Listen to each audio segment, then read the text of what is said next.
Bonjour à tous et bienvenue dans Les Étoiles du Parc, la nouvelle émission de Média Parisien que je vais avoir le plaisir d'animer.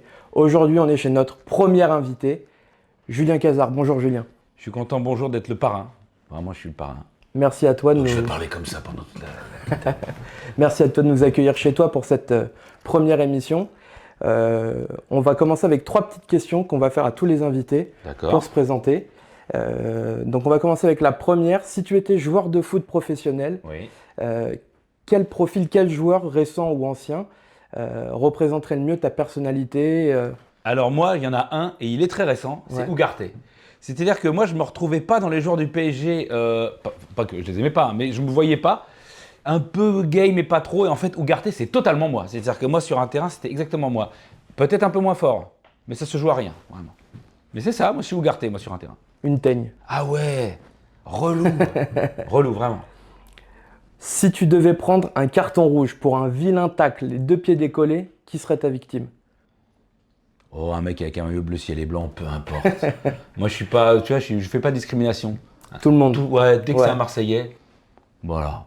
Même pas une petite préférence, un Brandao par exemple? Non, peut-être, il est plus là, mais un Guendouzi, tu vois, Ouais. qui dit qu'il est supporter parisien et puis qui, 3 semaines après, embrasse les cuissons. Ça, moi, je peux pas. Bon, évidemment, Lorixana, le traître absolu. Ouais, Lorixana. Fiorez, non? Non, mais il a déjà pris, lui. Ouais, ok. Si tu devais revivre un instant de football qui dure 20 secondes, une dernière fois dans ta vie, ce serait lequel? Eh ben, le but de Camboiré, parce que j'étais à Auteuil-Rouge, Ouais. et vu que je ne savais plus où j'étais, ce moment-là, il était tellement improbable, je ne le revivrai jamais parce qu'on n'aura jamais cette même naïveté, cette même candeur. On n'avait jamais rien vécu pratiquement en Coupe d'Europe. Bah ouais, c'était ouf, donc j'aimerais bien revivre ça. Et la remontada, parce que je suis un peu sadomaso. Le but de ça, Roberto. Ah, il fait mal celui-là. Ouais, il fait très mal. Ça fait partie du jeu. Bon, on va passer aux choses sérieuses. Ah. On va commencer avec un aspect identité du club. L'influence du Qatar et ses gros moyens ont, selon beaucoup de personnes, changé l'identité du Paris Saint-Germain. Qu'est-ce que tu penses de cette transformation du club depuis 12 ans maintenant? Et est-ce que pour toi, l'identité du PSG a réellement changé avec l'arrivée du Qatar? Moi, je trouve pas du tout. Enfin, pas du tout. Les gens, c'est toujours pareil. Quand tu as du succès, tu attires un autre public en plus, mais ça ne veut pas dire que les autres ne sont pas là. Genre, moi, j'ai connu le parc où il y avait 20 000 personnes au parc. Donc, c'est juste que maintenant, il y a 25 000 personnes de plus qui sont un peu moins des oufs du PSG, mais il y en a quand même beaucoup. Moi, non, moi, je crois qu'il y a quand même il y a beaucoup de gens qui aiment ce club et qui viennent au parc. Et je pense qu'il y a plein de façons d'aimer le PSG. Il n'y en a pas qu'une. Et moi, je trouve pas qu'il ait changé spécialement. On n'a jamais été un club ouvrier, on a un club un peu haut de gamme, c'est Paris quand même, on n'est pas Tourcoing, hein, faut pas déconner. Donc oui, non, ça, je trouve que ça colle exactement à l'identité. Par exemple, s'ils avaient fait le même club à Saint-Étienne, je t'aurais dit ouais, ça change l'identité du club, mais nous, non, je trouve pas. Non, je trouve pas. Ça, c'est le côté un peu clinquant, même s'il a un peu moins de mode. Non, je pense que ça fait partie du club.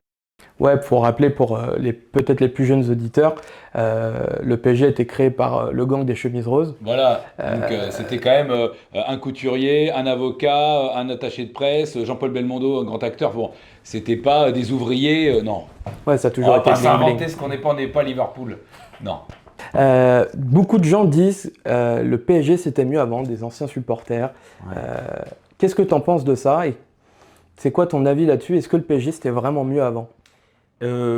C'est compliqué. Alors, moi, je trouve pas parce que, en fait, on dit que c'était mieux avant parce qu'on garde toujours les bons souvenirs. Hein. On se dit ah ouais, c'était génial. On oublie. Moi, je me souviens que les années Pancrate, les années Apoula Edel, les années Reynaldo, les mecs sifflaient. On sifflait à la mi-temps, on hurlait sur cette équipe.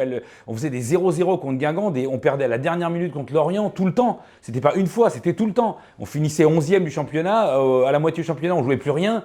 À part, on se disait, on va s'accrocher à une Coupe de France. On était heureux de gagner une Coupe de la Ligue. On était en folie de battre Lens en Coupe de la Ligue. Si ça, c'était mieux avant, oui. En fait, c'est le syndrome du si on te fait manger de la merde tous les jours. Ah, t'es con, tu te rappelles le jour où on avait eu une pomme? Bah oui. Alors aujourd'hui, on a des pommes tout le temps. Et parfois, on a même des pommes dorées, des pommes d'amour. Oh, c'est moins bien. Oui, parce qu'on a été gavé de victoires. Mais en vrai, c'était pas mieux avant. C'est que notre manière de le vivre aujourd'hui, avec l'environnement, avec le fait que il n'y a pas de concurrence.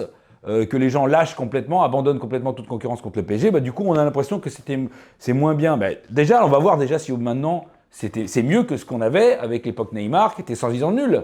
On va voir. Moi, c'est toujours compliqué c'est la manière de le vivre qui change, plus que ce qu'on vit. On n'avait pas des mecs plus amoureux du club. Je ne pense pas que Matéja Kezman et Apoula Edel étaient plus amoureux du club que les mecs d'aujourd'hui. C'est vrai. On ne peut pas parler d'identité du club sans parler des supporters. Ouais. On sait que les supporters, généralement, c'est là où réside l'identité d'un club. Aujourd'hui, il y a un clivage entre les nouveaux et les anciens supporters. À l'époque, il y avait un clivage entre Boulogne et Auteuil. Ouais. Pour toi, elle vient d'où cette amertume entre supporters parisiens? Non, mais déjà, alors le clivage, je pense que c'est... ça peut être que les ultras qui l'ont, parce que les autres, ils ne sont pas un groupe. Donc, pas de clivage, en vrai. Ils se le créent tout seuls. Et je ne sais pas pourquoi ils font ça, d'ailleurs. Ça ne sert à rien. Ça sert à rien. L'erreur, c'est de toujours penser, et il n'y a pas qu'à Paris, hein, c'est dans tous les clubs, c'est que quand tu es un ultra et que tu donnes beaucoup pour le club t'appartient plus. Ben non, en fait. C'est bien, tu es important. Dire, moi, par exemple, j'ai longtemps été à Auteuil, tu vois, mais t'es pas plus important. Enfin, c'est pas plus ton club. C'est important que tu sois là parce que c'est toi qui mets l'ambiance, t'es garant aussi d'une certaine identité, il n'y a pas de souci. Mais sans les autres, bah, tu vois, toi, t'es le corps de l'armée, mais il faut les autres, tu vois. Sinon, au bout d'un moment, t'es juste 5 000 ou 10 000 mecs, même si t'es 10 000 mecs, mais que t'as que 10 000 mecs dans un stade et que t'as pas tous les autres cons. Bah, t'es que 10 000 mecs dans un stade, tu vois, et tu deviens Brest. Donc non, donc c'est important que tout le monde... Il y a plusieurs façons d'aimer le club, et moi je pense que le clivage, on se le fait pour rien en fait, c'est débile. Et du coup, tu penses pas qu'il y a y aurait un moyen justement de rassembler tout le monde et mais c'est d'arrêter de se prendre... Après, c'est ça aussi, c'est l'époque, c'est se développer aussi par le fait qu'on interagit par les réseaux sociaux. Il faut absolument qu'on se donne chacun son avis sur tout. Mais il faut déjà arrêter d'essayer de savoir qui est un bon supporter et qui est un mauvais. Voilà, l'espèce depuis le mot mot footix a été inventé, il faut absolument faire la chasse au mec qui n'est pas un assez bon supporter par rapport à celui qui est un vrai. Mais toi, t'es un vrai ou t'es pas un vrai? Mais t'habites à Paris, t'habites pas à Paris. Mais est-ce que tu viens au stade ou tu viens... On s'en fout en fait. Aime ton club, on s'en branle. C'est ça la vraie solution. C'est si tu as le droit d'être un ultra, tu as le droit de regarder de chez toi, et puis tu l'aimes comme tu veux, et à la fin, ça donne une espèce de masse. Et voilà, après, c'est sûr que les Coréens qui ont écrit Kangin Lee dans le dos, on n'en a rien à foutre d'eux, tu vois. Ils peuvent venir en vacances, tant mieux s'ils viennent, ou s'ils viennent pas, on ne mourra pas. Mais eux, c'est pas important. Mais le reste, c'est très différent, donc il faut un peu vivre un peu plus légèrement les choses, je pense. On a parlé des choses des différents entre supporters, mais il y a un point où tout le monde est généralement d'accord. Le PSG est un super centre de formation. Ouais. Et on a un vivier en Ile-de-France qui est incroyable. Ouais. Excuse-moi. Est-ce que pour toi, Paris doit briller à travers des stars ou justement continuer dans la marche qui a été enclenchée cette saison, ramener des gens de la région parisienne, enfin ramener des joueurs de la région parisienne et valoriser justement ce vivier-là? Non mais moi qui en ai 2 ou 3, je trouve ça très bien. Tu vois, Zahir Emery, comme à une époque il y avait Sacco, comme à une époque... Moi je trouve ça très bien, tu vois, même à l'époque Chantôme ou des mecs comme ça. Mais moi le délire, que des mecs de région parisienne, j'en ai rien à cirer. Je veux dire, qui c'est notre idole? C'est Rai. Il est pas né à Paris. Il est brésilien. Ouais. Il est de Sao Paulo. Enfin tu vois, nous nos idoles c'est Suzik, on s'en fout. Luis Fernandez, il est né à Paris, Luis Fernandez. Il est de Lyon, Luis Fernandez. Tarifa. Moi, je m'en fous. En fait, en vrai, s'il y en a d'autres... Cette espèce de nouveau fantasme, je sais pas, là... ouais, il faudrait qu'on ait... On va voir, là, moi, le côté bande de potes de banlieue ou de bande de potes de Paris. Moi, je m'attache pas à ça. Moi, historiquement, c'est attaché aux mecs qui nous faisaient rêver. Le PSG, c'est un club... C'est pas un club Grinta. Moi, je crois qu'on fait fausse route si on pense qu'on va devenir un club Grinta. Ça ressemble pas à notre club. On n'est pas l'Atlético, ouais. On n'est pas l'Atlético, on n'est même pas l'OM, on n'est même pas droit au but, nous, tu vois. On n'est pas un mec devant avec des mecs qui courent partout et qui lui donnent la balle. Nous, ça a toujours été, c'est Suzic, c'est Rai, c'est Ronaldinho, c'est Benarbia, c'est Okocha, c'est des mecs qui mettent un peu de magie. Ouais. Et c'est pas forcément des mecs de Paris qui t'ont fait rêver, on s'en fout. Genre, Anelka, moi je l'adore, mais il n'a pas fait un passage incroyable au PSG, c'est un titi quand on l'a fait revenir. Ouais, Anelka, Luxin, Dalmat, La Branlette, Sylvain Distin, on y a cru. Bon, ben ça a donné quoi? Est-ce que vraiment on est attaché à cette équipe-là? Ben non, pourtant c'était des équipes parisiens, tout ce que tu veux. C'est pas eux qui restent. Donc, moi, je m'en fous. Moi, il faut qu'à un moment donné, j'ai une équipe à laquelle... Moi, il faut que les mecs restent un peu. Je trouve que c'est important, on l'a vu par exemple chez nos chers amis marseillais, que par exemple le fait de changer tout le temps, tu peux toujours dire ouais, elle les adore, et puis tu t'attaches pas aux mecs parce qu'ils n'ont pas le temps. Moi j'ai envie qu'ils restent, c'est pour ça que j'aimais Marco Verratti, c'est pour ça que j'aime Marquinhos, c'est qu'à un moment donné, que les mecs restent au moins 4-5 ans dans le club, et d'où qu'ils viennent, je m'en fous moi. Voilà. Ouais, et puis même qu'ils se projettent aussi, je pense. Voilà. Un mec comme, tu vois, comme Zaïre Emery qui dit, je crois que c'est son père qui a dit ça, s'il peut faire toute sa carrière au PSG, il la fera. C'est génial, mais c'est bien d'en avoir un ou deux, c'est important parce que c'est l'identité du club, tu vois, comme si on fait revenir Mike Maignan. Mais si Mike Maignan il revient, c'est surtout parce que c'est un des meilleurs gardiens du monde. Moi par exemple, Areola s'il revient pas, il reviendra pas, c'est pas grave, tu vois. Il est bon, hein, mais c'est pas, tu vois, c'est pas grave s'il revient pas. Donc voilà, moi je pense qu'il faut, c'est bien qu'il y en ait, si c'est possible. Il faut pas que ce soit une obsession, hein, le délire. Et toi, il n'y a pas un joueur à qui t'es attaché, qui te procure quelque chose vraiment? Justement, par exemple, tu vois Marquinhos. Marquinhos, il n'est pas de Paris, c'est comme Rai. Mais j'ai vu une vidéo là, moi j'étais comme un con, j'étais là, je trouvais ça génial. Il est en voiture avec sa femme et ses enfants et il chante les chants d'Ultra du PSG. J'ai dit mais moi ça me fout la larme à l'œil, je suis un débile quand je vois ça. Ouais. Pour moi c'est ça le club. C'est-à-dire que je m'en fous qu'il soit de Paris. Il est de Paris, tu vois. Ça y est, il est parisien. Ça, voilà, il est plus parisien que n'importe quel mec de Cergy-Pontoise que tu as été racheté à Blackburn ou à Francfort. Tu vois, bon, voilà. Donc pour moi, c'est ça, c'est l'identité du club, elle est là. C'est encore plus quand tu as un mec qui vient, c'est comme, tu vois, moi, mes grands-parents venaient d'Arménie. En fait, quand tu viens et que tu es encore plus, t'es encore plus français ou parisien parce que justement, tu t'attaches à l'identité, que tu te la fais tienne et que du coup, c'est encore plus beau, quoi. Voilà. On t'a pas dit, voilà, t'es de Paris, donc t'aimes Paris. Non, c'est le mec, en plus, il est pas de Paris, mais il est attaché au club. Et ça, c'est génial. On a parlé un peu de performance à travers justement le choix de soit parisien, soit de star, etc. On ne peut pas parler de performance sans parler de la Ligue des Champions. Oui. Beaucoup critiquent le PSG pour toujours pas avoir gagné la Ligue des Champions malgré les centaines de millions investis. Comment expliques-tu cette situation ? Et qu'est-ce qui manque pour toi au club pour pouvoir la remporter ? Il manque d'arrêter de se faire chier à y penser tout le temps. Tout simplement. Ceux qui gagnent le plus la Ligue des Champions, c'est ceux qui l'ont déjà gagné, tu remarqueras. C'est vrai ? C'est ceux qui l'ont déjà gagné. Pourquoi ? Parce que quand ils abordent la Ligue des Champions, ils sont pas stressés, ils l'ont déjà gagné. Alors le Real, ils en ont gagné 10, 13, 15. Donc ils s'en foutent. Ils sont détendus, même ils sont menés 3-1 à 2 minutes de la fin. C'est pas grave. Et puis tout d'un coup, du coup, ils sont détendus, puis ils t'en mettent 3. Pourquoi ? Parce qu'en fait, ils y pensent pas. Ouais, ils s'en foutent, c'est un détail. Ouais. Ils s'en tapent. Je peux dire que Chelsea, après leur première Ligue des Champions, ils étaient détendus, les mecs. Et du coup, quand ils ont fait leur finale contre Manchester City, qui c'est qui était stressé ? C'était pas Chelsea. Eux, ils avaient déjà gagné. Hein. City, eux, ils étaient là, putain, c'est notre finale. Tout. Il a fallu qu'ils en perdent une pour qu'après pouvoir en gagner une. Et ils l'ont gagné contre l'Inter. Garçons, ils n'ont pas gagné contre le Bayern de Lewandowski. Bon, parce qu'à un moment donné, tous les City qui sont, c'est que c'est long, c'est compliqué. La première, c'est la plus dure. Et nous, on doit la gagner dans une période où il y a une concurrence incroyable. Le Real, ils l'ont gagné, il y avait 8 équipes. Tu vois, Marseille, ils l'ont moitié acheté. Et il y avait Bruges. Enfin, tu vois, on va se détendre. C'était moins cher que Neymar à l'époque. Hein. Bruges a acheté ? Non, la Ligue des Champions. Bah oui, c'était moins cher que Neymar parce qu'il fallait juste acheter une équipe avec 3 mecs d'en face et un arbitre. Non, et puis surtout, c'était une compète en bois. Aujourd'hui, il faut battre 5 champions d'Angleterre presque pour arriver au bout, 2 champions d'Italie, 3 champions d'Espagne. Et tu dis, mais oh, c'est quoi ce truc ? Puis la dernière fois, on bat le Barça. Ouais, on bat le Bayern, ouais, on a City, on est en demi seulement. Puis, c'est bon les gars, c'est quoi cette compète ? Bon, voilà, c'est très dur, il faut arrêter d'y penser. Et on a failli la gagner, et on l'a pas gagnée. Voilà, sur les 10 dernières années, c'est de plus en plus dur. Et la concurrence est terrible, et puis on est dans un championnat quand même qui est pas compétitif.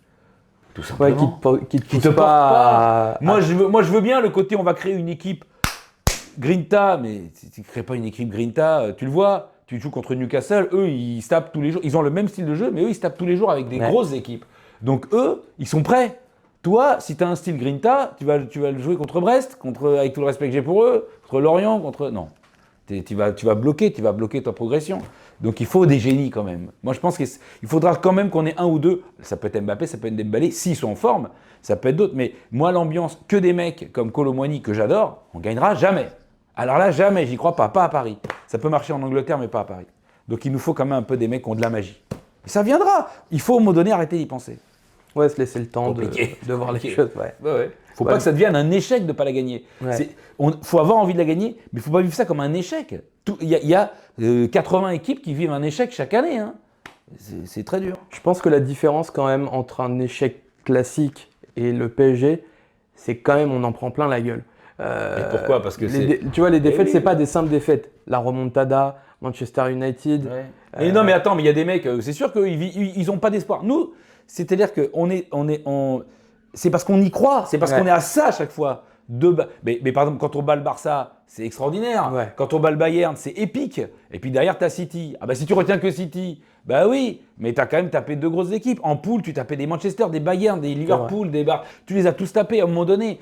Mais c'est compliqué. C'est sûr que si tu prends 2-1 et 2-0 aller-retour, bah, t'es pas ridicule, t'es juste nul. Ouais, bah, comme l'année dernière. Voilà, c'est bien. T'as été juste mauvais. Ah bah c'est moins ridicule. Ah bah oui, c'est ridicule pourquoi? Parce qu'en fait, t'as dominé le Real une fois pendant un match, ensuite 2 tiers d'un match, et en 20 minutes, tu te fais taper. Bah oui, c'est l'expérience, c'est ça. C'est l'expérience incroyable qu'ils ont. Voilà, ça viendra. Ça fait que 10 ans. En 10 ans, regarde, en 10 ans, ce qui est devenu ce club, plus titré en tout. Championnat, coupe de la Ligue, Coupe de France, une finale de Ligue des Champions, une demi-finale, 3 quarts de finale, un centre d'entraînement tout neuf. T'as les gars, 10 ans. Ouais, ils ont fait un taf incroyable. C'est pas mal déjà. Ouais. Dans 10 ans, on verra comment on sera. Avant d'entamer notre dernier sujet, qui porte sur la médiatisation du club, tu as récemment ouvert ton compte Instagram qui compte déjà 80 000 abonnés. C'est fou. Est-ce que tu peux en parler rapidement en 10 secondes pour inviter les gens à te suivre? Alors déjà, il faut me suivre. Pas de trop près parce que je suis claustro, après je me sens un peu enfermé, agoraphobe. Non, mais non, tu rigoles, je suis pas agoraphobe, sinon j'irais comment dans le COP? Non, il faut me suivre parce que ce qui est intéressant et pourquoi j'ai créé ce compte Instagram, c'est pour que tous mes contenus que je fais soient regroupés à un endroit. Donc si tu aimes bien ce que je fais, tu sais que tu n'es pas obligé d'aller chercher une radio ou un site ou machin. Tout est compris dans mon site où on retrouve tous mes contenus et j'espère que ça plaît, j'espère qu'on se marre et on essaye de se foutre de la gueule de tout le monde et notamment de nous-mêmes parce que c'est catharsique, ça fait du bien de se moquer de soi. Ouais. En tout cas, vous retrouverez tous les liens en description de cette vidéo et je remercie tous ceux qui auront pris le temps de s'abonner au compte de Julien. Pour cette dernière partie, on va revenir sur notre sujet.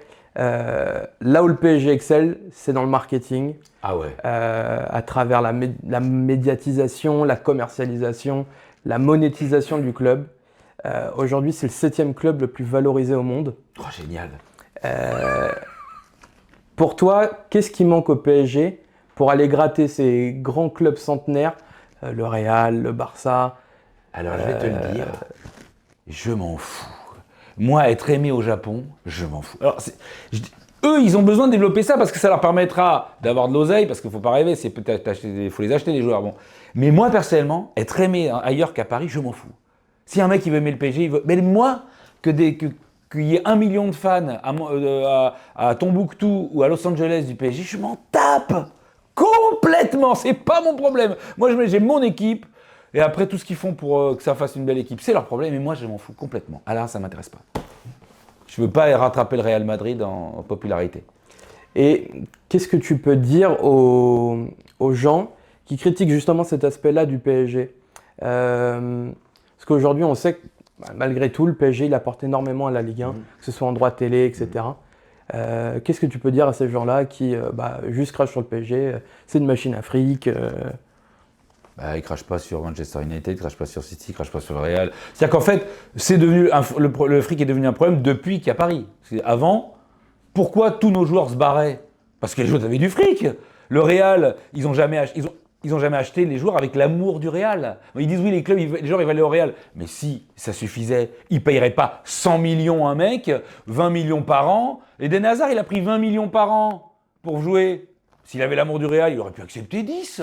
Ou 5 ouais. Non, à un moment donné, voilà. Donc, écoute, moi, ça ne m'intéresse pas trop le marketing, tout ça. Ouais. Après, je pense que si tu veux concurrencer les grosses équipes, il faut développer ça. Il faut, voilà. Et puis tous ceux c'est comme dans la vraie vie, ceux qui détestent ceux qui ont du fric, c'est parce qu'ils en veulent plus eux. Parce que tous ceux qui te critiquent veulent les Saoudiens quand même. On les embrasse, nos amis blancs et bleus.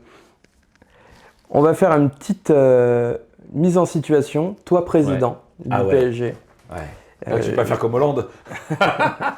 C'était un peu la référence. Ouais.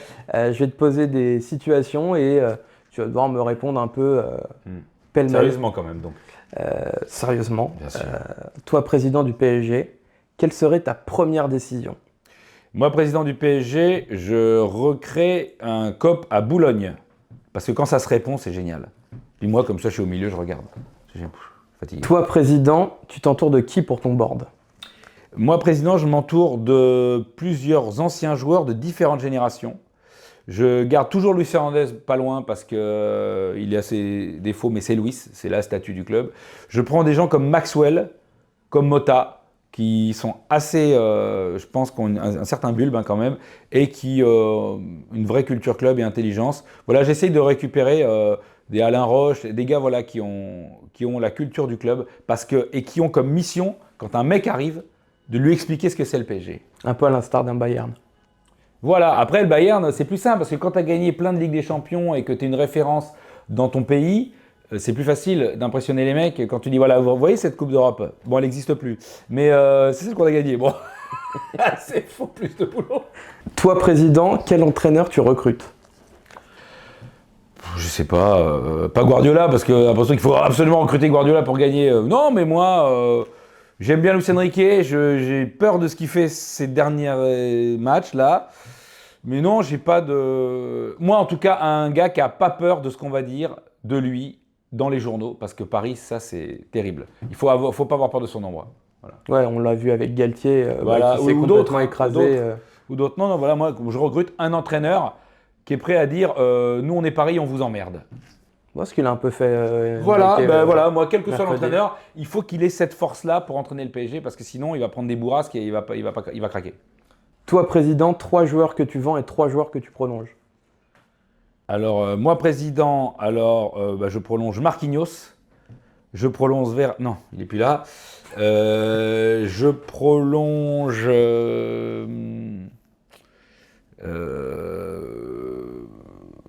Hernandez, parce que je sens qu'il a. Et Ugarte. Ok. Ah non, mais aux arrière Emery, évidemment. Alors lui, de toute façon, il n'a pas le choix. De toute façon, c'est cadenas, c'est clac, on va prendre sa famille en otage. Il ne pourra pas partir. Il n'y aura pas besoin. Non, et 3 joueurs que je vends, alors même s'il est gentil, moi, Donnarumma, jeu au pied compliqué. Si je dois vendre, hein, après je les aime bien tous, moi. Kurzawa, à un moment donné, il faut y aller, hein, faut arrêter. C'est bien de faire la fête dans les trucs de MMA, mais à un moment donné, il faut y aller. Et je vends Ekitike. Mais alors, il faut le vendre. C'est important. Et du coup, justement, tu les remplacerais par qui? Toi, président, quel joueur tu recruterais? Moi, je trouve qu'on manque. Alors, j'ai pas de nom là, mais je pense qu'il nous faut 1 ou 2 joueurs qui ont de la magie dans les pieds. Alors, je sais pas, je vais te dire comme ça va faire brancher, mais je sais pas, Çalhanoğlu ou un joueur croate ou géorgien, je sais pas. Quelqu'un qui amène autre chose que de la percussion, de la vitesse. Je pense qu'on a beaucoup de ça. Ouais. Mais il nous manque, tu vois, à gauche. On n'a même plus Bernat, qui était un gars qui était entre le milieu et le latéral. Les Verratti, Neymar, tous ces gars-là, Di Maria. En fait, en vrai, on a enlevé beaucoup de mecs qui savaient poser le pied sur le ballon, qui avaient la vision du jeu, qui étaient calmes.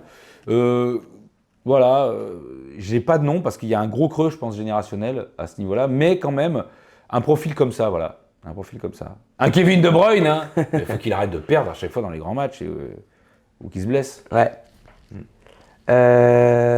Toi, président, quelle décision? Pardon, Bernardo Silva. Mais il n'a pas voulu venir. Ah, je crois qu'il voulait, hein, mais il a été un peu cadenassé lui aussi du côté de Manchester. Toi, président, quelle décision tu prends au sujet du stade? On reste à Paris, on bouge pas. Parc des Princes. On fait les travaux, on fait ce qu'on veut, mais on bouge pas.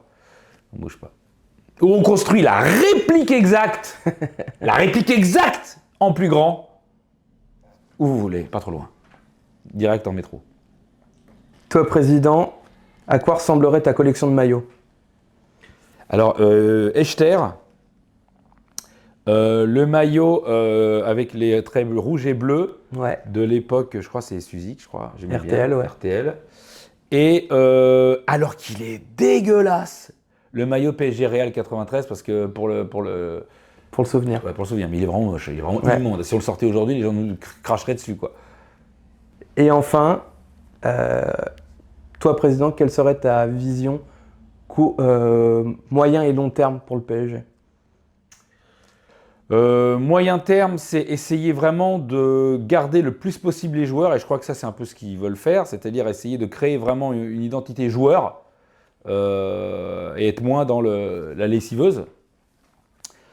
Et à long terme, essayer de moins être impacté par l'environnement qui est malgré tout très, très anti-parisien, sans être parano, parce que c'est le pays qui est fait comme ça. Et de justement garder la tête froide. Garder la tête froide et avoir confiance en ce qu'on fait, et voilà. Ok, super. Pour conclure, tu peux t'adresser à dizaines de milliers de supporters parisiens. Qu'est-ce que tu aurais à leur dire à ces supporters? Un petit message de fin. Moi, j'ai envie de leur dire, il faut absolument qu'on réapprenne à kiffer notre équipe. Alors, même si on a commencé là, ça peut très vite retomber parce que l'environnement est très nous influence énormément. Même moi, je me mets dedans et on arrive à ne plus kiffer. On met énormément de conditions. On va vouloir que tel mec tire le péno, sinon on n'est pas content du match. Il va falloir un peu, je pense, regagner de la simplicité dans la manière de vivre les choses et être plus indulgent avec les joueurs. Aimer notre équipe, vraiment. Aimer notre équipe malgré tout ce qui se dit autour. Voilà. Inconditionnellement, comme si c'était notre meuf. Et franchement, c'est pas tous les jours facile. Je parle du club. Hein.